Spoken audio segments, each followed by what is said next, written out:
On the surface of a flooded former coal mine in Anhui province, eastern China, there's a solar farm that sits on top of the water. 320 megawatts, enough to power about 100,000 homes. And here's the part that should shock you. Every single panel on that floating array produces 8 to 15% more electricity than an identical panel on the ground next to it would. Same sun, same panels, same wiring, better numbers.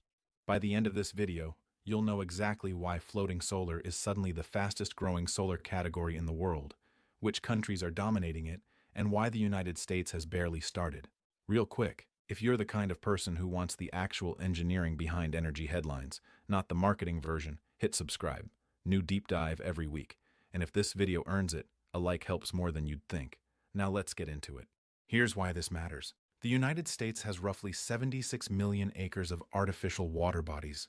Reservoirs, retention ponds, irrigation canals, water treatment facilities. If even 5% of that surface area got covered with floating solar, we could add 200 to 400 gigawatts of clean electricity without using a single acre of farmland or open desert. Second, floating solar reduces water evaporation by 60 to 80%, which matters enormously in water-scarce western states like California, Arizona, and Nevada.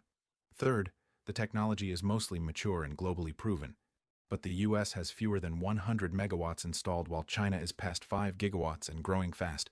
That's the gap I want to explain. Let me set up the engineering. A solar panel works by converting photons into electricity through a silicon semiconductor. Two physical things degrade panel efficiency in real-world conditions. First, dirt and dust on the surface. Second, heat. Silicon panels lose roughly 0.4% of their output for every degree Celsius above 25.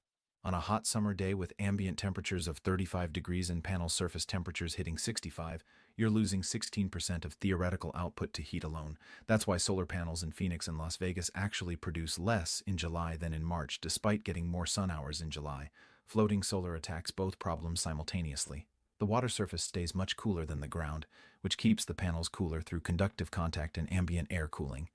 The constant evaporation from below cools the panel directly, and the lack of dust accumulation over water means panels stay cleaner longer. The result is 8 to 15% better energy yield per panel for the lifetime of the installation. The historical problem with floating solar wasn't physics. It was engineering. Specifically 4 engineering challenges that took 15 years to solve at commercial scale. That's where the engineering gets interesting, because 4 parallel breakthroughs cracked open floating solar at commercial scale in the last decade. The first is pontoon design. Modern floating solar uses high-density polyethylene plastic pontoons engineered for 25-year durability in water. The pontoons are modular, typically 1.5 to 2 meters wide, and connect together to form vast floating platforms. The leading design comes from Ciel and Terre, a French company that controls about 60 to 80% of the global floating solar pontoon market with their Hydrelio system. The pontoons can be assembled on land in days and then towed into position on the water. They're stable enough to walk on for maintenance. The second is anchoring. Floating solar farms need to stay in place across decades, surviving high winds, ice formation, water level changes, and storm surges. Modern anchoring systems use a combination of bottom anchors for deep water and shore-based tethers for shallow water. Engineering depth ratings now extend to over 100 feet of water depth, which opens up most reservoirs globally. The third is marine-grade electrical components. Saltwater and humidity destroy normal electrical equipment quickly. Floating solar uses specialized inverters, junction boxes, and cabling designed for marine environments with IP68 sealing standards. The electrical engineering is now mature enough that 25-year warranties are standard for the major manufacturers. The fourth is the actual commercial deployments proving the technology at scale. Anhui province in China activated a 320-megawatt floating solar farm on a flooded coal mine, currently the world's largest single floating solar installation. Sirata Reservoir in Indonesia activated a 192-megawatt project in 2023, the largest in Southeast Asia.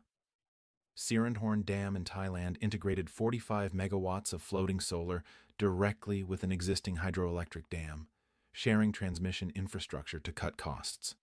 These weren't pilot projects. They're commercial-scale facilities generating revenue today. The leading commercial company in the space is Ciel and Terre out of France. They've installed roughly 60% of all global floating solar capacity across more than 35 countries.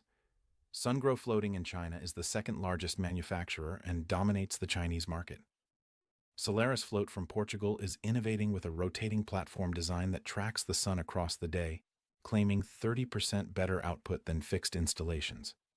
Sunseap from Singapore deployed the first commercial ocean-based floating solar farm in 2021, coastal sheltered water, but ocean nonetheless. Quick question for you. If the United States has 76 million acres of suitable artificial water surface and only about 100 megawatts of floating solar installed, what's the bigger constraint? Permitting bureaucracy, political will, or upfront cost? Drop your call below. I want to see where you land. Okay, here's where it gets complicated. 5 big catches. First, capital cost. Floating solar costs 10 to 25% more per megawatt than ground-mounted solar. The pontoons, anchoring, and marine-grade electrical add roughly $200 to $400 per kilowatt of installed capacity. The efficiency gain partially offsets this, but the upfront investment is still higher. The payback period extends by 2 to 4 years compared to ground mount in most U.S. locations. Second, saltwater and offshore deployment. Most operating floating solar is on fresh water. Ocean-based floating solar faces dramatically harder engineering challenges: salt corrosion, wave loading, biofouling, hurricane resistance. Commercial offshore floating solar at scale is still 5 to 8 years away from cost competitiveness. The Sunseap Singapore project is in protected coastal water, not open ocean. Third, permitting complexity. Water bodies in the U.S. are governed by multiple overlapping agencies: Army Corps of Engineers, state water authorities, federal environmental agencies, local jurisdictions, sometimes tribal authorities. Permitting a floating solar project can take 3 to 7 years versus 18 to 36 months for ground mount solar. This is the single biggest reason U.S. deployment lags China and Asia. Fourth, ecological concerns. Some early studies suggest large floating solar arrays may affect water temperature stratification, oxygen levels, and aquatic ecosystems beneath them. The research is still developing. Some environmental groups are cautious, which slows permitting further. The actual ecological impact appears manageable based on monitoring data from existing projects, but the precautionary review process adds time. Fifth, the standard track record. Floating solar has been hyped before, in 2012, in 2017, and again now. The 2024 to 2026 wave has more legitimate commercial deployments than previous cycles, but expect some specific projects to fail and the industry to consolidate over the next 5 years. And there's the politics. Floating solar in the U.S. has been blocked or delayed in several states by traditional utilities that own reservoir water rights and don't want to share that surface with third-party solar developers. Texas, Arizona, and parts of California have particularly contentious utility regulatory cases over who controls reservoir surfaces. All right, here's what I actually think. After watching renewable energy deployment for the last 8 years, here's my honest read on floating solar in 2026. 1. The technology works. The 8 to 15% efficiency gain is real and replicable across climates. The capital premium is closing as production scales. There's no engineering reason floating solar can't become a major U.S. energy category. 2. The U.S. is going to lag for political and regulatory reasons, not technical ones. Permitting timelines, water rights disputes, and utility opposition will slow domestic deployment by 5 to 8 years compared to what's technically possible. 3.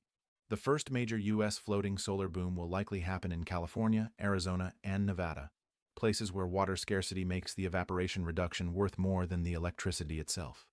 Watch California Department of Water Resources and Salt River Project utility decisions over the next 24 months. 4. Ciel and Terre is the company to watch globally. Sungrow Floating dominates China. Solaris Float's rotating platform design is the most interesting innovation in this space. If it scales commercially, that's the next paradigm. Noria Energy is the leading U.S.-based developer to watch. 5. My estimate for when U.S. floating solar exceeds 1 gigawatt installed, 2028 to 2030. We're roughly 5 years behind the global leaders, and closing that gap depends on whether U.S. permitting reform happens. What would I do with this information? I'm watching 3 specific signals. The first U.S. utility-scale floating solar project over 50 megawatts to break ground. The first U.S. ocean-based floating solar pilot. and whether California's Department of Water Resources approves floating solar on the state water project reservoirs, which would unlock potentially gigawatts of capacity in a single regulatory decision. I've been wrong about U.S. solar timelines before. I thought rooftop solar would scale faster than utility scale, and the opposite happened. So I could be wrong here too. But the engineering and economic case for floating solar is unusually clear, and the global proof points are real. So here's what to remember. 1. Floating solar produces 8 to 15% more electricity per panel than ground-mounted solar due to water cooling and reduced dust accumulation. 2. Global installed capacity hit roughly 7 gigawatts in 2024 and is growing 40 to 60% annually. 3. China, Indonesia, India, and Singapore are leading deployment. The U.S. has barely started, fewer than 100 megawatts installed. 4. The bottleneck for U.S. deployment is permitting and politics, not engineering. 5. Watch California and Arizona for the first major U.S. floating solar boom around 2028. If this changed how you see solar deployment, or just gave you a clearer picture of why the U.S. is falling behind on this specific technology, that like button is the only signal YouTube gives me that this kind of breakdown is working. Hit it. And if you've got a friend who thinks solar has to compete for land, send them this video. The story has moved past that.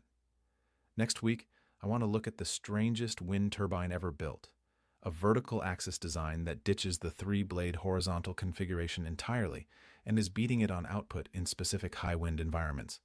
The engineering is genuinely weird and the economics are starting to work. I'm Jack. I'll see you next week.